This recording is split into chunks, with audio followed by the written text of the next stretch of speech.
Welcome to the Side Action Podcast, the sports gambling show that covers everything in the world of sports betting from A through Z. We'll cover the four major sports, as well as anything and everything in between worth some action, and will increase the size of your bankroll. And here we go. All right, we are up and running. Welcome to the Side Action, episode 3 of season 5. My name is Jim Weglars, aka Wegs. You can follow me at Wegspool on Twitter and on Instagram. And I'm Steve Roberts, aka Action. You can follow me on Twitter at 31sroberts. All right, follow the podcast at Side Action Pod on Twitter and on Instagram. So, Action, you missed a good trip, buddy. It was fun. We got after it. It's a little different. We were kind of split, divide and conquer at the casinos. I didn't have my partners at the dice table like normal. Yeah. We did come with money. More importantly, your proxy tried to step in at the pool for you. He did. Unfortunately, the strawberry daiquiris got him, apparently, because by the time we went to the Golden Gate around 5:36, he was feeling it. So pretty funny, but he's okay. But let's just say it was a rough ride home. I had to drive him home. I took off that night. But yeah, it was wild. It was a fun time, a lot of pool parties for me, and meeting people that I obviously didn't know were out there, but were out there, breaking from the group a little bit. So I had a great time. But, we missed you, brother. We missed you. Yeah, I was following along from your stories and wishing I was there. I saw all your pool action from all across the strip. It looked fun.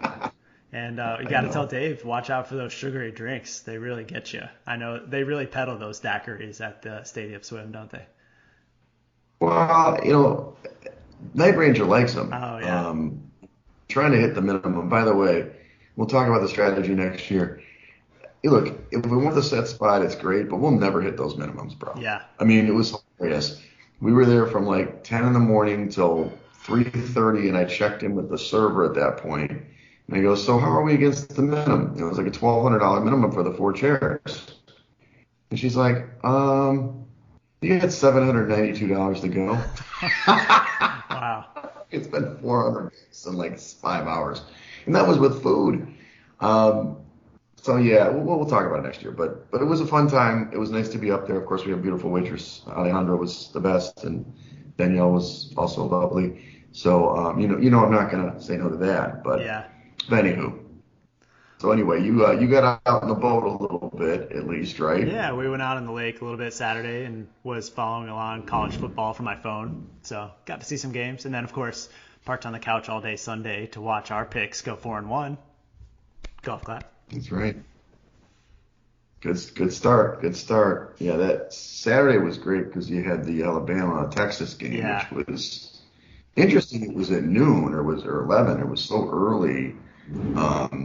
But that was a great game. Boy, the book was going crazy. I mean, obviously the money line didn't hit because that was plus 1,100. Yeah. So that would have been a big hit. I did hit the plus 21 on Texas, so that was an easy cover. Nice. Yeah, that was a great game.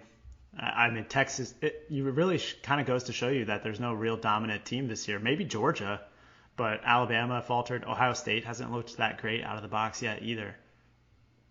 Right. Yeah. Well, all the Big Ten teams. Yeah. Obviously, your guy Scott Frost got canned. Yeah. This isn't a college football podcast, everybody. But we've talked about these teams, and Nebraska finally got wise and got rid of Frost, and that was a good move. So, well, anyway, let's jump into the NFL. We'll do an NFL week 1 review and kind of news and notes here.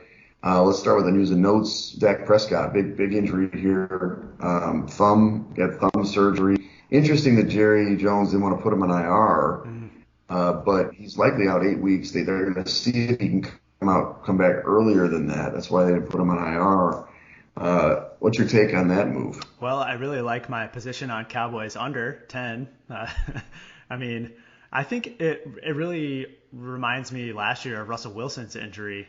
I expect that Dak is probably going to try and rush back to football as soon as he can, and he's going to be not at 100% and try to play sooner than 8 weeks. And so I'm guessing that's why they left him off the IR. Yeah. And then it's like, they don't have that position on the roster. I mean, I guess they won't make a move for Jimmy G or somebody like that, but it's the Cooper Rush in their absence. It's kind of like Deshaun Watson being out. I mean, you got a guy who's got a good team, but Yeah. well, we'll see. They got injuries, so. The other one was T.J. Watt, huge injury, he tore his pec. Now, it didn't require surgery, but he's likely out 6 weeks there. I guess if it tears the tendon, they need surgery. If it tears the muscle, it's just, obviously time. But that's a huge injury. He played so great in that get to this week one win against Cincinnati. But he's a heart and soul Minka Fitzpatrick played great too, but Yeah. That pressure up front is key. Yeah, I mean, I think that between the two of them, you could say they split MVP honors on Sunday because Fitzpatrick had the block kick and a couple of key pass breakups, but TJ Watt was in Burrow's face all day, and they caused 5 turnovers in that game, and the Steelers defense was just out of this world, and they certainly are going to miss Watt this weekend. For sure. I noted a couple other ones. Baltimore had already injuries. Last year they were so good, and then they had these injuries. So Kyle Fuller is out for the year, ACL tear. Their offensive lineman, Jawan Johnson, is Achilles tear. He's out for the year. You hope this trend doesn't continue with Baltimore because they are one of these teams that I think could be really good. Mm-hmm. We'll see how that affects them. Last night, obviously, the game already happened. Keenan Allen was out last night. He might be out another week. We'll see with his hamstring. They didn't quite miss him. I mean, maybe they did. They had a chance last night. And then your guy, Rodrigo Blankenship, see you later, got released. Wow. No more goggles for the Colts kicker. Huh. I missed that news. I'm curious to see what the story was there. So obviously they have somebody waiting in the wings who they think is better. Yeah, he missed that big kick, obviously, to win against the Texans. So. Well, let's overall recap. Underdogs, as you mentioned last week on the pod, they went 9-7, so that was good call there. The under is huge, 11-5 on the weekend, and then the spread really came into play in a couple of games, but a little more than normal, 2 out of 16 instead of maybe 1 or so. Mm-hmm. So this follows suit from what you said last week. Okay. Yeah. I mean, those unders really were hot. I made out pretty good on Sunday, playing a lot of totals under, and really I was looking at live unders too. I think I hit a good one on the Steelers and Bengals after an early score, and then obviously the underdogs came in like we had predicted as well. Yeah, the Bears game, that was Schwa's pick. Dr. Dynamite was all over that. He was touting that all over Vegas, telling everybody he could about it, and it did hit. They 19-10. So yeah, the let's go weather played a little factor there. Maybe a little bit. That was like sheets of rain out there. Mm-hmm. When you can see it covering the lens of the camera, it's a wet day at Soldier Field. Let's go over some of the games. Not every single game last week. Some of the highlight games. We talked about this. Saints and Falcons. Saints were a 5.5 point favorite. They were losing most of this game. It was 23-7, I think, at one point, or 23-10. Mm-hmm. They did come all the way back and win the game, but they had to block a field goal late by my guy, Younghoe Koo, and they get the win 27-26, but obviously the Falcons cover easily. This was one of the overs of the week, actually. Yeah, I mean, it was an interesting game because it felt like the Saints offense had the governor on Jameis Winston throughout the game until late in the fourth quarter, and they really turned it on.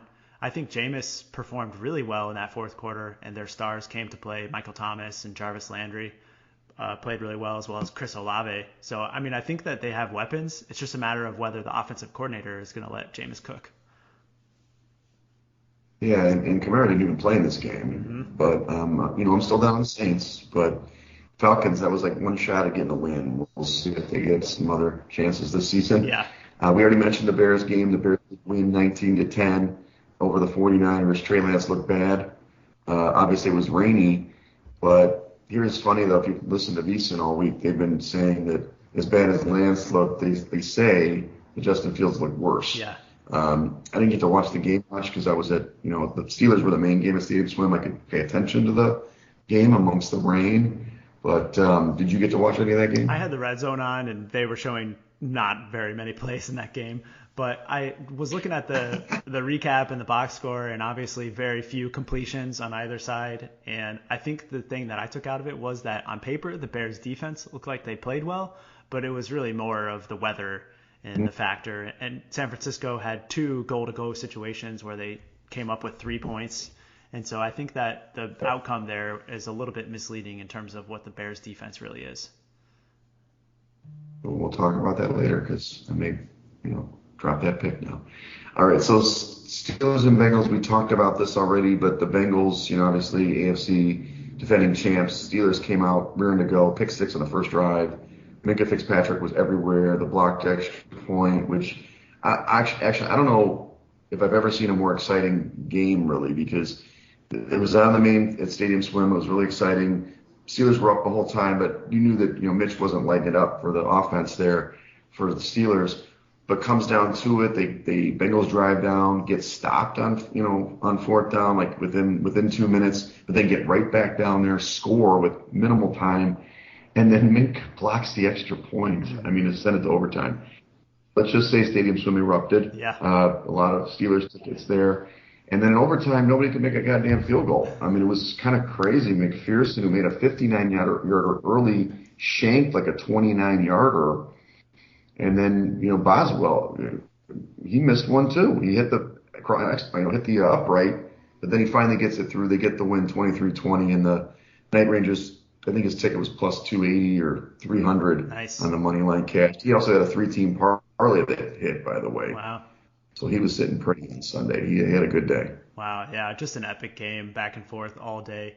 Got to give the Bengals credit for hanging in there after the poor first half, and they really had a chance. Well, obviously, several chances to win the game, and it was just futile kicking there in overtime, and I thought they were going to end in a tie, but I'm glad that the Steelers pulled out the victory. Yeah, me too. We didn't get this one right. The Patriots and Dolphins. Interesting game. Dolphins were 3.5-point favorites. They were in control of the game. The Patriots offense looked really bad. I do think the score, 20-7, it was really that sack fumble touchdown play that kind of this game up. Because besides that, the Dolphins didn't do much either. The Patriots defense played okay. They had a big play to, it wasn't Tyreek Hill, it was the other guy, Waddle, I think. Yeah. Was a touchdown play, but in the fourth quarter, Patriots defense played great against the Miami, so I'm not sure what to believe on both of these teams. Yeah, I agree. I took away, though, that I was impressed with the Dolphins defense. I think some of the new pieces that they've added really give them some additional speed, and their ability to stop the run is what I thought was impressive in that game, and obviously key as they look ahead to week 2 going against the Baltimore Ravens rushing attack. Right, we'll see. Okay, your team, the Colts and Texans, they were heavily favored in this one, 7-point favorites, Colts on the road. They didn't start playing until the end. Lovey's team had them down, and it looked like it was out. I mean, it was, 20-3 in the fourth quarter? And then all of a sudden, like you said, they took the governor off. I mean, all day Taylor was running well, but they couldn't score, and then Matt Ryan started chucking, and Michael Pittman started scoring. But then they get in overtime. They force OT at 20s, and then neither team could score, and Blankenship misses the kick. He's gone. You get your first tie on the year, but big cover for the Texans, and they look pretty good. Yeah, I mean, I was impressed with the Texans for playing tough. I mean, because the reality is although the scoreboard looks crappy for the Colts, they actually executed on both sides of the ball, and Matt Ryan had a couple of untimely turnovers. But outside of that, I mean, they were able to get good yard per play, and they were into the red zone on several occasions and came up empty. So another team that I think was a little bit misleading, and I expect the Colts are going to bounce back. Yeah, me too. We called this one Packers-Vikings. Vikings were the dominant team. This game was interesting. In the Circa contest, they were 1.5. It flipped all the way over to the Vikings. I think it was either 2 or 2.5 when it closed. I did still bet on them and won this one. They won easily 23-7. This is a typical, Aaron Rodgers and the team wasn't ready to play. It's kind of similar to last year. Yeah. I'm not sure. I'm sure they'll play better against the Bears this week, but the Vikings look really good. Yeah, the Vikings were awesome. Justin Jefferson just torched the Packers defensively.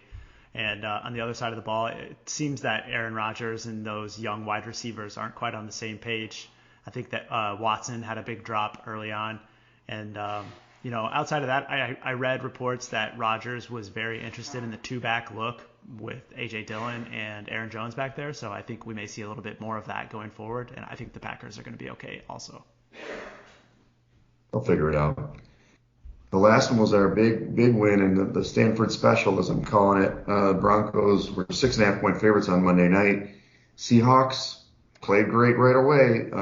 Geno Smith looked really good for a half, and they took the lead. They were up there, but it was a scratching and clawing in the second half where the Broncos fumbled twice inside the 1-yard line, and also missing a big 64-yard field goal, which I guess we can talk about why the hell they did that in the first place. But Seahawks get the outright 17-16. Nice money line ticket for somebody, and thanks Matt Stanford for that tip, and that was one of our picks. Yeah, Geno Smith was awesome on Monday. That was my big surprise from that game. And I think we expected that the Broncos would be not quite running out of the gates yet, and that was evident. But with Russell Wilson not really connecting it with his receivers, and then the decision by Hackett to kick that field goal was just unexcusable. Yeah, he plus they ran off like a minute and a half in the last two plays. It made no sense. I mean, they were worried that Geno Smith would get the ball back, I guess.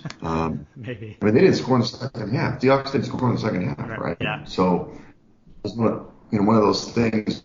Maybe they got a field goal, I can't remember, but still, they controlled them in the second half, meaning the Denver defense. But whatever. I mean, why would you get Russell Wilson and pay him all that money and let him sit on the sideline? Right.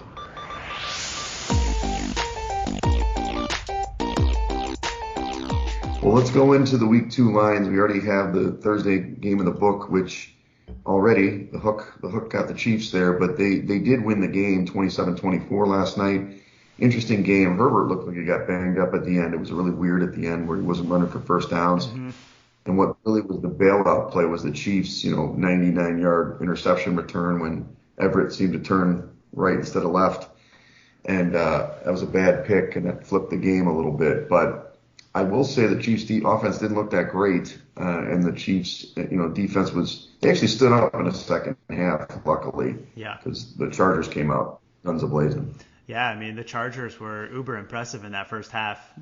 I was listening on the radio driving down, and I think, you might hear the narrative that it was a bad beat on the Chiefs side, but I think that the Chargers were the right side all game last night. Before that pick six, they were going in to take the go-ahead score, and I think it was really a due outcome with the Chargers cover and the Chiefs win. Yeah, and obviously they get the loss, but I do like the Chargers prospects this year. We talked about that. But the Chiefs, they're there, but they still don't run the ball. And it was evident last night. It was just, 3rd and 1, 4th and 1. They just can't run the ball. Yep. Let's get into the main slate where we're going to pick teams. You start off with the Patriots going to the Steelers. Interesting outcomes. Both teams had very different outcomes, but given the Watt injury and everything, it looks like the opener was the Patriots were favored, right? Yeah. Now you got the Steelers favored by 2. Is that what it, or is it the other way around now? Patriots -2. Okay, so the Steelers were favored. So this is maybe flipped over. The Steelers were favored by 1. Now the Patriots are favored by 2 in this one as a road favorite. Tough situation, action. I mean, it's begging you to take the Steelers again, home dogs. We know how Tomlin is.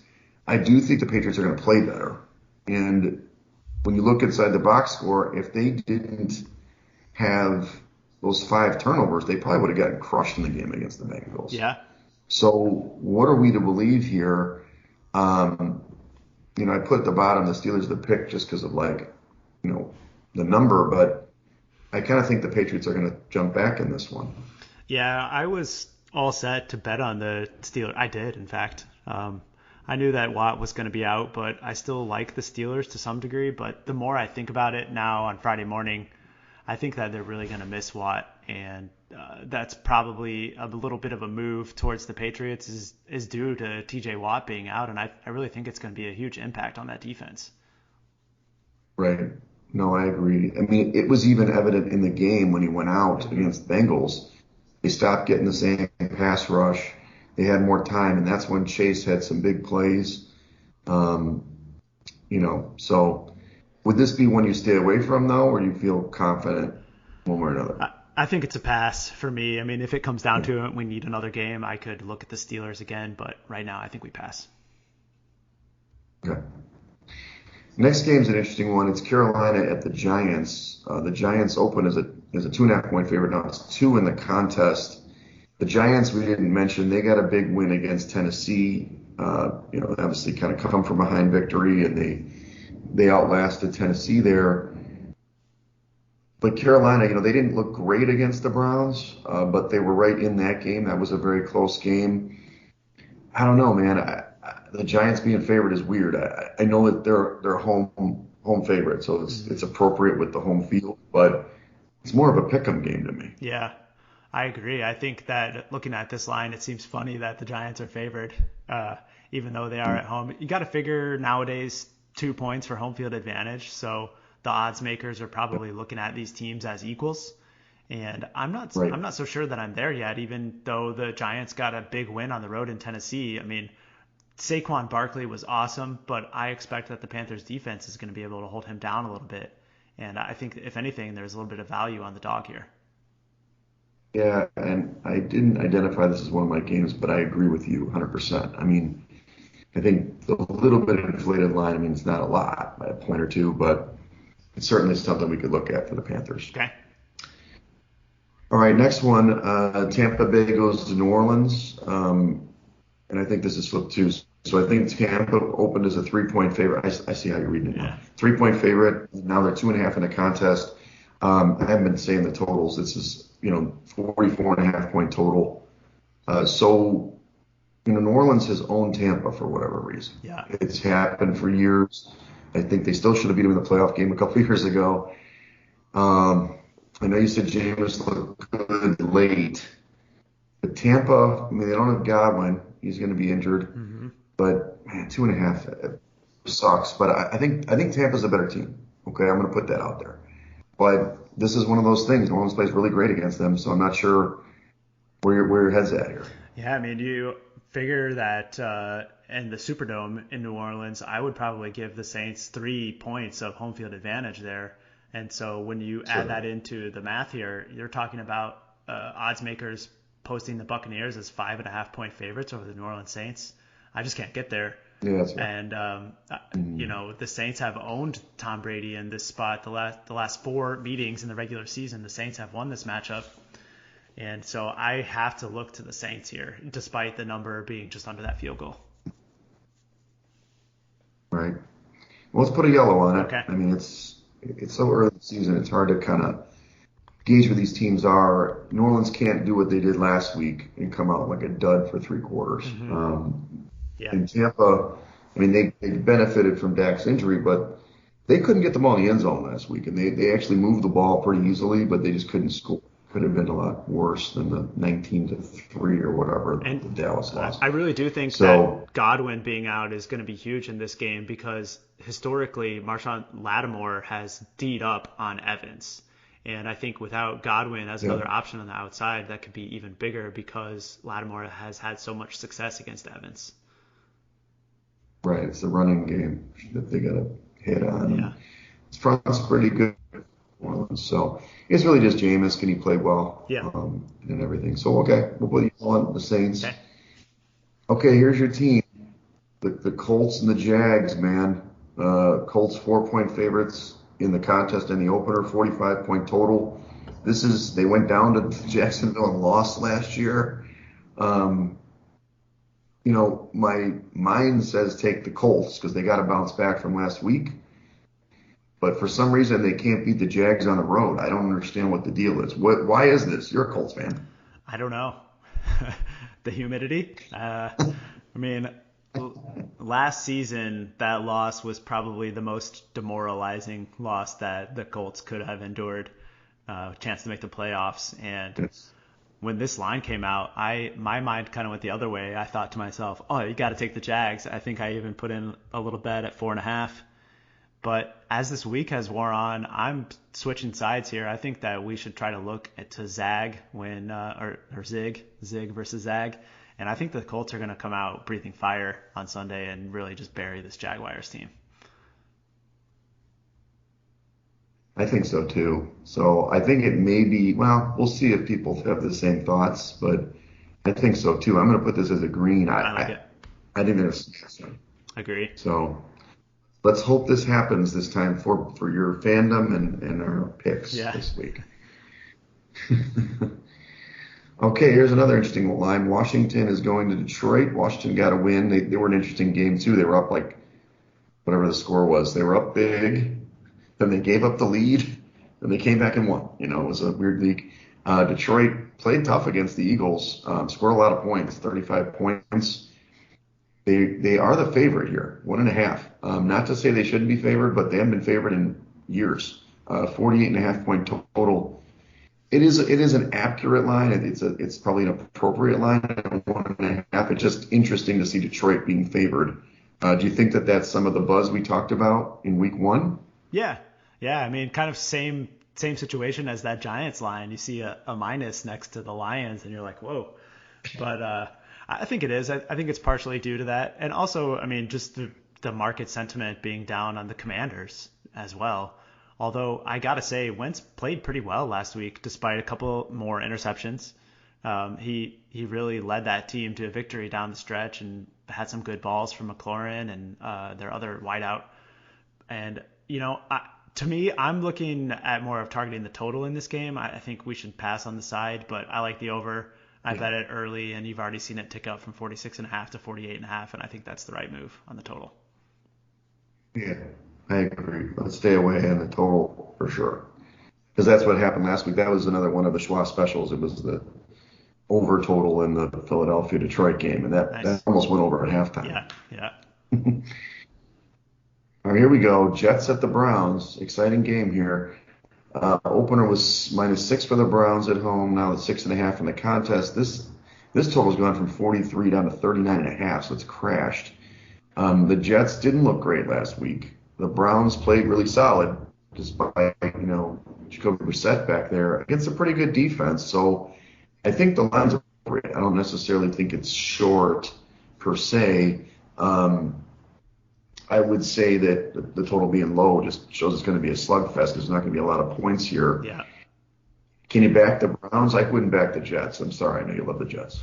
Yeah, I agree. I think it's a complete pass on the Jets. But on the other side, I have a hard time going to the window with the Browns offense that is not going to be putting up a lot of points with Jacoby Brissett under center, and I expect them to win by 7 against any team. I think that this is an offense that's not really set up to cover big numbers.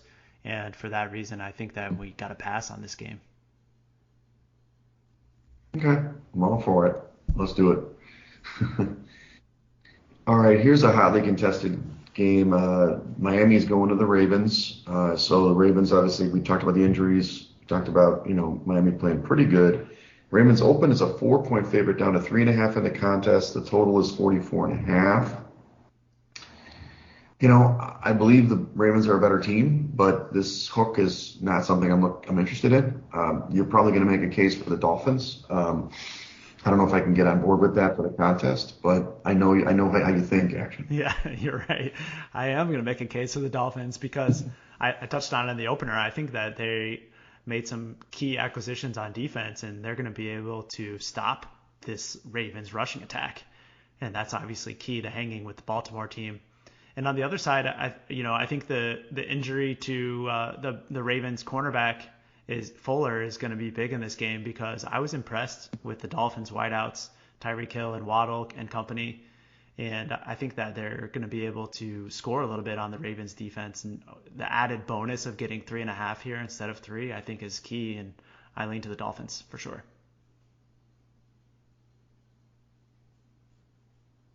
Oh, yeah. I don't know if you can talk me into it. I know it's going to be a very popular pick because of the number and because of how the teams played. So we'll see. But it's yellow. We need one. We can go there. But I mean, that last point gives me a little pause. I certainly think that there might be more value in just passing on it if we think it's going to be in the top 5. I do. I do. All right, let's go with some teams that we'll see how they play. The Seahawks, played great. They're going to the 49ers. This is in the late window. Niners open as a 9.5 point favorite, now 8.5 in the contest. 41 point total, down from 43 on the opener. Did the Seahawks shoot their shot? Is that it? That was their big, the Stanford special, and they're not going to win another game. 49ers look like crap. Obviously, Lance didn't play well. It's just too many points, though. I can't get on board with San Francisco. 8.5. They may score some points, but Seattle did probably play the game of their lives last week, but I can't really get on board with 8.5 and Trey Lance. Yeah, I understand your sentiment, but I really do think this is a great spot to buy low on the Niners and sell on the good news on Monday night on the Seahawks. I think that this number should be aligned closer to 10 or more, and you're getting a little bit of a discount just because of what happened in week one. And I think this is the ultimate zigzag special, taking the Niners at -8.5. The zigzag special, everybody. All right. It's a possible. All right. The Niners defense played pretty good, but I don't expect Geno Smith to play that well again for sure. No. And you go into the 13th because there was a lot of false starts and delayed games and all that stuff up in Seattle, when Russell was playing. So, they were booing Russell when he came out. By the way. Yeah. That was interesting. I saw that. All right, well, let's go to the next game. Atlanta and the Rams. Atlanta, obviously played pretty good in week one. The Rams played terribly. 12.5 point opener for the Rams. This is at home. 10 points now in the contest as the favorite. The total's from 48 down to 46.5 now. I'm zigzag guy in this one. I think the Rams are going to kill them, but maybe that's just public sentiment. I don't think the Falcons are very good. They're going to go on the road, and the Rams have to play better. Maybe they won't. Maybe they're just bad. Maybe Stafford's elbow's bad, but I think the Bills were playing at all-time high level, and the Rams weren't. But this one is a different animal. Yeah, I'm on board with you in terms of no interest in the Falcons whatsoever. I've seen some people in the media this week giving out Falcons +10, but for me, I just can't touch that dog at all in this game because I think that they're just no good. Mariota played okay, but I expect that the Rams defense is going to be able to put him under a ton of pressure on Sunday. And I don't think the Falcons are going to be able to score much on them. I do have some concerns about the Rams offense, though.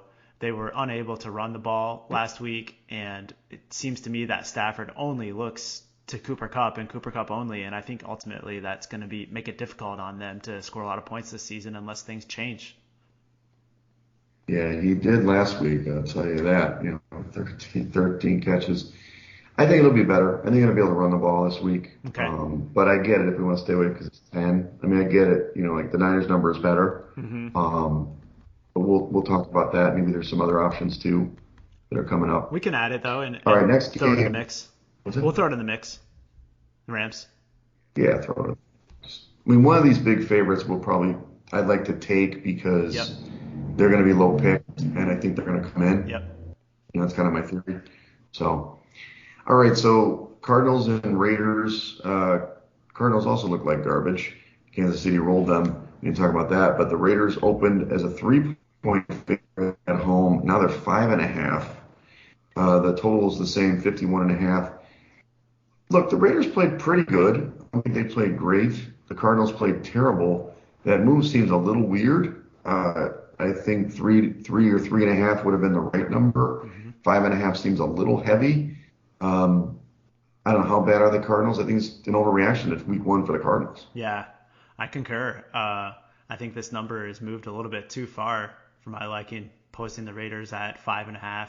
This is a home field advantage that I have at 2. So if you're telling me the Raiders are 3.5 points better than the Cardinals, I'm not so sure that's the case. So I would definitely look to the dog here or pass, but I don't really have strong conviction on the Cardinals either. I'd like to maybe sit out another week and see how they perform this week. Yeah, let's pass. Okay. Let's pass. America's team. Proxy's team with an America's quarterback and Derek Carr, America's sweetheart. I do like that game to go over as well. 51.5, I think, is an achievable number by these two offenses. All right, next game, Houston and the Denver. Denver opened as a 10-point favorite at home, 44-point total. Now it's 46-point total, 10 in the contest still. Again, did the Texans shoot their shot? I actually don't think so. I told you this before. So I'm going to be back in the top. They're my Jets this year. I think that there's value in the dog. I know that Mile High and all that kind of stuff. Denver's going to play better than they did last week, no question. So will they blow them out? Maybe. But I don't know. The Texans, I just think that they're going to be salty, man. They're not going to they're playing the lovey, bend but not break defense. That's what they did against the Colts. They may not hold them, down to 20, but it's really the Denver defense has to play better like they did in the second half to keep the Texans off the board. I agree. I think there's value on the Davis Mills-led Texans in this game. Getting 10 points against the Broncos, I think, is going to be a little bit of value. I like the Texans as well. Agreed. So, and by the way, America, we're going to get better next week with our video and audio. I know I paused a lot at the pool last week. We got action in the middle of nowhere. We'll get better for you guys. So no video for right now. Definitely. So yeah, we're both on the Texans as a possible. I think that's a good call. All right, how about this one? Cincinnati going to Dallas. It depends on when the opener worked. I had an opener of like Dallas -1 or something, but obviously with the Dak injury, it totally flipped. The Bengals are 7-point favorites now on the road. The total's gone from 45 to 42. I actually think the Bengals are going to smash. This is one of my smashers. Oh. They didn't play great last week. A lot of turnovers, but I like the Bengals here. Really? I don't know if I can get there. I'm just doing raw numbers here. I mean, I know that Cooper Rush hasn't had a ton of run out in the league, but to think that the drop off from Dak to Cooper Rush is now 8 points seems like a bit of a stretch for me. Okay. And just by that math arithmetic alone. Pausing out again. So you can't get there on the 7, I hear. No, I don't think so. I just don't. I'm not sure that there's that much drop off between Dak and Cooper Rush. 7 was too much for you to go with the Bengals. I think that's what I heard. Yeah, I think so. I just don't think that the drop off between Dak and Cooper Rush is worth 8 points in the end. And I think it's too many on that side. You've already seen the total go from 45 to 42, 41.5 in some spots. And sure. I think it's just a lot of points for a low total game. Okay, stay away. No problem. We got plenty of options. Okay. Again, in week 2, it's so hard for me to discern what these teams are doing. So yeah. Let's go to the Sunday night game. My beloved Bears going to Green Bay, House of Horrors at Lambeau. Packers open as a 7.5-point favorite at home, 10 points now on a Circa contest. 44-point total down to 41.5. Obviously, all the numbers scream to take the Bears because it's 10 points and a 41.5-point total, but we think that the weather really helped the Bears last week, right? So definitely.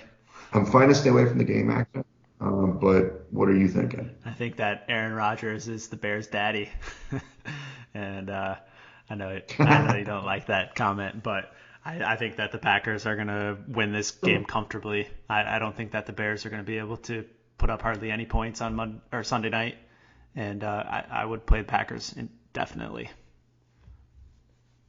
Okay. Yeah, I mean, it's tough for me to do that, but I get that that's what should happen, right? Let's just stay away. Okay. It's easier for me to do that. That sounds good. All right, last game on the card. Well, actually, there's 2 games. All right, 2 more games on Monday night. They flipped it from last year where they have 2 Monday night games on the second week. Weird. Tennessee at Buffalo. Buffalo opened as a 9-point favorite. Now they're 10 in the contest at home. Total ticked down a little bit from 50 to 48. I mean, the Bills played so good in week 1, right? So everybody's going to be on board. But the Titans, this is a Vrabel special. I'm not backing the Titans 100%. I like the Bills quite a bit. But this is the kind of spot where Vrabel's going to get his team to play incredibly. So 10 is just a little too much for me to go with the Bills. Yeah, I hear you. I do think, though, that the Bills are going to be set up much better this year to stop Derrick Henry in that rushing attack. I think last year in that game, Sure. Henry ran for like 180 yards, and he was really the reason that they stayed in it and ultimately won. And I think it's going to be a different story on Monday night. So I would probably actually lean to the Bills in this game, but can appreciate that we should probably just pass. Right. Right. Okay. Last game, pretty good game here. Minnesota's playing at Philadelphia. My company's very excited about this one, I'm sure. So you've got a 48-point total, go up to 50 and a half. The Eagles open as a 3-point favorite, now to a 2-point favorite. Hard to figure this one out for me. I think Minnesota's offense, both offenses are really good. So I understand why it ticked up.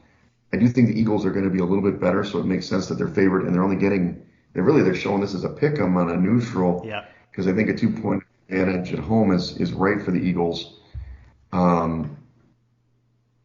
It's hard to judge last week because the Lions' defense isn't very good, but I think it's a little step up in competition for the Vikings since they didn't play. Packers weren't good. So I back the Eagles here, but I'm also fine to stay away too. Yeah, I agree. I think you nailed it in your notes here that this number is probably spot on for what these two teams are right now. But I mean, given that, I think that the Eagles going back home on a Monday night, they might get a little extra boost from that crowd, and maybe you do squeeze out another little edge there with the home field advantage. I definitely think that their defense is going to have to play a lot better than they did last week. Allowing 35 points to the Lions is certainly not doesn't make you comfortable going into a game against the Vikings. So, I mean, I would probably be more on the pass side, to be honest. But if we needed to, we could talk Eagles. Okay. And we usually pass on the Monday night games True. if possible, so I'm okay with it. I know I'll be watching this game with all my colleagues because there's a retreat on Monday through Wednesday, so I'll be Nice. at the bar with these guys watching this game, so it'll be fun. So let's review these picks because I think almost all of these you're against, which is great. Cincinnati, you don't like. We're still on Pittsburgh, maybe. Mm-hmm. New Orleans, yes. Seattle, I think no. No, I like that. Indy, you're okay with Indy, Yeah, right? I think Indy's our one slam dunk. Yep. Yeah. And then the Bears, and then Houston, I think you weren't. I don't know how you felt on Houston, but I could get on board with Houston. so yeah. So there's only a couple of the identified games going in, but again, these are so early, it's not great. And like I said, I like Philly and Baltimore, but you're against Baltimore, so hey, we'll just have to review it. Let's review what we've actually said. The ones we've kind of on board with. Carolina +2 on the road. We already talked about New Orleans. That's +2.5 at home. Colts -4 on the road at the Jags. Talked about maybe the Dolphins +3.5, good number. You like the 49ers -8.5 at home. I like the Rams -10 at home against the Falcons. And then the Texans +10 at Denver. So there's some definite picks there we can get through. Yeah, I agree. Definitely. All right, well, let's review the contest here, action. There were 4,691 entries, so more than last year, but well below the 6,000. So there will be an overlay that Derek Stevens is going to pay people, which is lovely.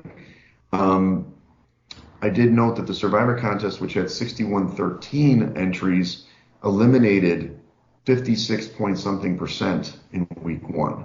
Wow. So I would have gone with Baltimore personally. Maybe I had to talk you guys into that. We didn't get into the contest, but it just tells you how volatile week one was.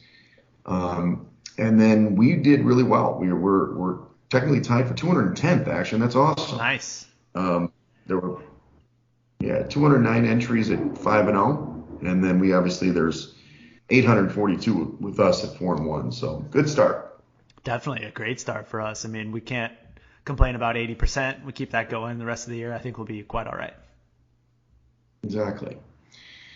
Well, America, we promise we will get it back to normal next week. Yep. Hopefully, we won't be traveling as much and doing stuff and spotty Wi-Fi or helicopters flying over in the top. You're obviously golfing somewhere, and it's northern Michigan. Where the hell are you again? We are just north of Kalamazoo, so like middle Michigan. We got a lake house and a golf trip here this weekend. That's awesome. I'll be back to normal. The Shockers kick off their season on Saturday at 10 a.m. Nice. Without your cousin, we don't really have a quarterback. I don't know what's going to happen. Oh no. Um, we'll have to win on defense, like any other team that doesn't have a Q, and kind of a normal fall weekend here in Chicago. So looking forward to that. Nice. So, all right, well, follow us at Side Action Pod on both Twitter and on Instagram. Follow me at Wegspool on Twitter and Instagram. And follow me on Twitter at 31sroberts. All right, well, good luck in week 2, everybody. That's a wrap for this episode of the Side Action Podcast. We appreciate all of your listens and thank you for joining us. We'll see you all again next week on Thursday for some more hot picks and side action.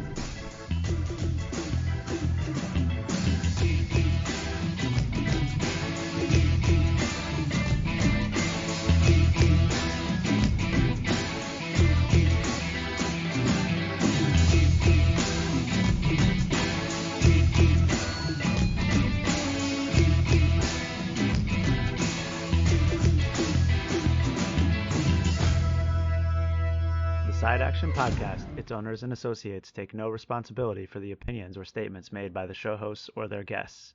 Statements or show topics are not necessarily the beliefs of this podcast, and opinions between talk show hosts may conflict. Individuals following the advice given on the podcast accept their own risk of losses from wagers made. As the Side Action Podcast, its owners, hosts, associates, or guests will not guarantee any advice given.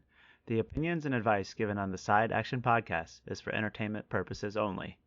Gambling problem? Call 1-800-GAMBLER. Intro and outro and transition music credits. Song titles Jerry 5 and District 4 by Kevin MacLeod at incompetech.org. Licensed under Creative Commons Attribution 3.0. creativecommons.org/licenses/by 3.0.